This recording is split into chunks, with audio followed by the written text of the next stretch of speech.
Good morning, my name is Nicole, and today I'm going to be talking about surrendering to excellence.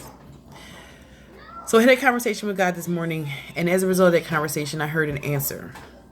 The answer was, because the last time you did this, you were rejected by the entire world. There's a little girl in me who feels like every time I try to be myself, or totally 100% me, that people don't like me, and they reject me. When I was younger, I had family members who didn't like me for who I was. People would criticize me, and they would find reasons to say things that were negative about me, and it kind of tore down my confidence as a child. I lost some family members as a result of me being my total self because they didn't like who I was being. My son wants some milk, so I gotta give him some milk. As an adult, I have focused on being myself in different times, and then when I come into the next step, when I start to step into the next full phase, like if there's like level 1 through 10, I might get to 5. 10 is the highest and 1 is the lowest. So 1 is like not being yourself at all, and 5 is like in the middle. So I might get to level 5, and then I'm going to 6 and 7, and it's like, oh, wait a minute, hold the phone. You can get to 5, but we're not trying to have you get to 6 and 7 and 8 and 9 and 10 because we don't want you to be your full self. Because every time you go be your full self, we don't like you.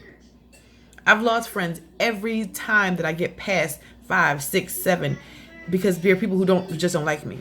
Now, what I've learned now after studying success is that screw them. You don't need those people in your life that don't want you to be an excellent person. I have people in my life now that actually like me for being me because they step into their own excellence and they're not offended nor are they intimidated by your own. So I don't need to focus on what other people want from me anymore, but there's a part of me that still stays stuck at 5. I was at like a 2 at some point. I'm back up to 5, maybe at like 5.5, almost, 5.5. I'm trying to get back like 6, 7, 8, 9, and then 10. And instead of me going forward, I'm like stuck at 5.5. Because there's a part of me that just is terrified of the people who are not going to like me again. Even though God has brought me people in my life that actually like me for me.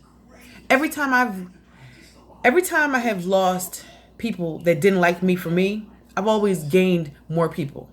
That's how it works. If God takes people away, he's going to bring more people to you. Now, it might not be in a timely fashion because there were times where there was years on end. I'm like, Lord, where are the people at? Somebody coming? Because I have mentors that tell me, they're coming. I'm like, okay, well, I don't feel like nobody's coming. I'm lonely. I don't know where people's at. I don't have no friends. I don't know whatever. The people that I had before don't like me anymore, and I'm done. And it's like, they're coming. And they do show up. The people do show up that they like you. They love you for who you are without like any holds barred. They don't care that you're flighty because I'm flighty. They don't care that I'm like ditzy at times. They don't care that I'm smart. They actually like me for being smart because they're smart too. And they like being smart. And if they're not smart, they're not intimidated by your smartness. That's what I experienced as a child. People being intimidated by who I was. Not everybody, but just some people. As a result of that, I found ways to like make myself smaller. There's this quote from Return to Love, I think the book is called, by Marianne Williamson, I think that's her name. And it's a quote from the movie Killer and the Bee and some other movies, I think it's Coach Carter, where it says, our deepest fear is not that we are powerful, is not that we are inadequate, it's that we are powerful beyond measure. Who am I not to be excellent, smart, whatever, but who are you not to be those things? And that is the most terrifying thing in the world, to step into your excellence. Because there's not a lot of people around you who are willing to do the same thing. And they're looking at you like, who you think you are? And then there's people over there that are like, come on, let's go. Come on, walk with me with this excellence thing. They're not as loud though. Because they're already excellent. They don't really give a crap that you're stepping into your excellence because they're already in their excellent place. So they're just like, they're waiting for you to come. They're waiting for you to show up because they're already there.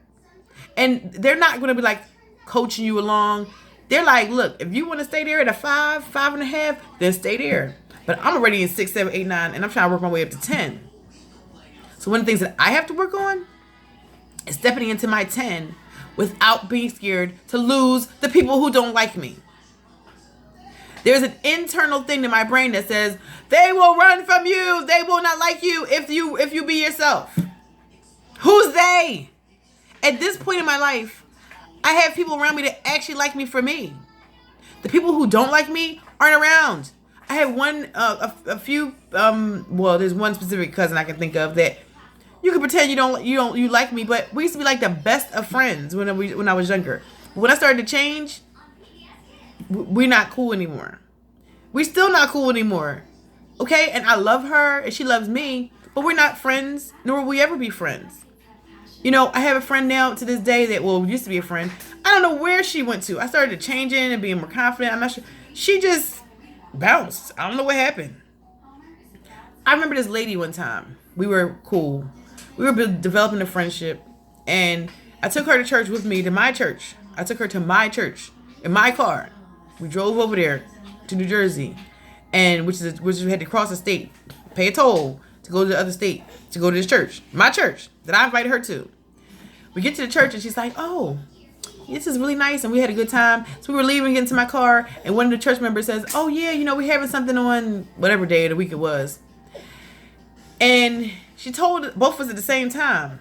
And the lady that I brought with me says, "Oh yeah, we'll be there, and we'll be there on time."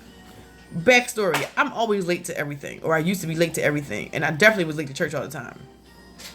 So this woman that drove with me in my car is telling somebody from my church that we will be at this event and we'll be there on time.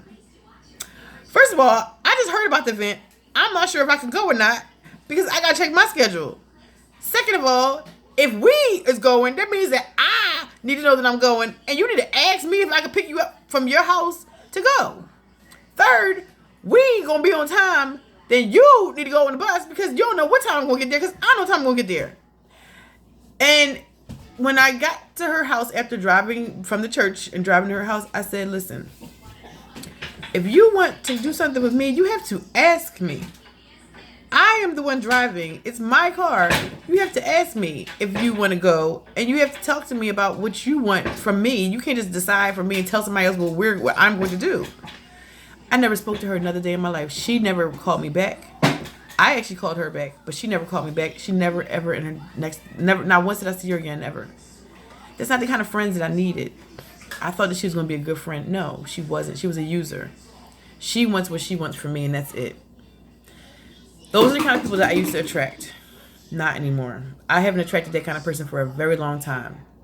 But the deepest fear, the deepest problem has been the people that I love the most will reject me. And I've experienced that. But I know the other side too. People that I love the most and that love me the most do not want me to stay where I am. They want me to move forward. They want me to be in my excellence, even if it might feel some kind of way for them. They actually want the best for me, even though I'm scared that they don't. So in surrendering my excellence to you, God, which is what I'm doing today, I'm asking you for help. I'm asking you for your guidance. I'm asking you for your direction. I'm asking you to show me how to surrender. I need to surrender my excellence to you, Lord, so that I can be the person that you made me to be. I do not want to leave here with my music still in me. I want to be the person that you created me to be and not be scared to be this person that is great, wonderful, excellent, beautiful, talented, skilled, because I continue to be scared of being rejected by other people.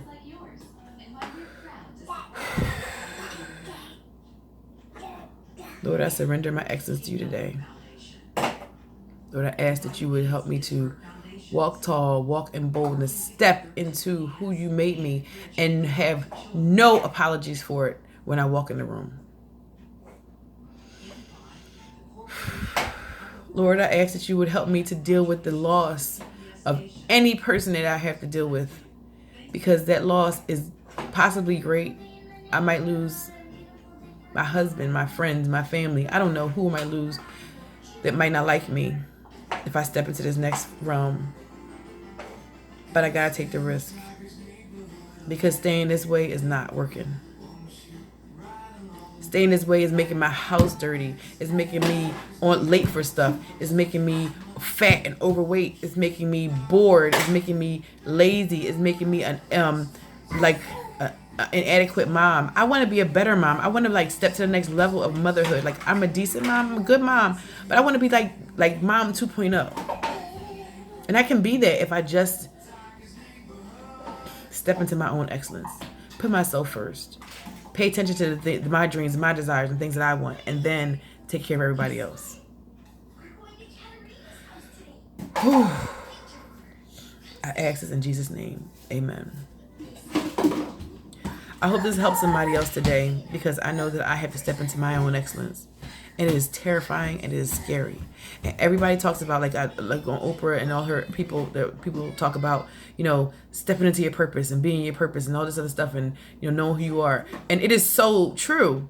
But it's not without war scars. It's not without like battles and whips and chains and like being beat up. This process is scary. And it has casualties. And the casualties are the friends and the family members that I'm going to lose. And I have lost already. And me. The pieces of me that I lost. But in order to move into excellence, I got to take the risk. You can either stay where you are or you can move forward. If you stay where you are and you're aware of where you could have been, you're going to be miserable for the rest of your life. Because you know what's on the other side. And you know where you're not going. I think that's why a lot of people are angry. But I'm not going to stay there. So if you want to move into excellence, if you want to move into the next part of life with me, surrender your excellence to God and let God take over. Let God guide the path and guide the plan, and be willing to risk the people, to be willing to take the casualties of war, because this is a war. It's a war of yourself, a war of your spirit, a war of being you. But it's worth it. So join me on the other side. And I hope this helps somebody in their journey to self. Live your legacy. Goodbye.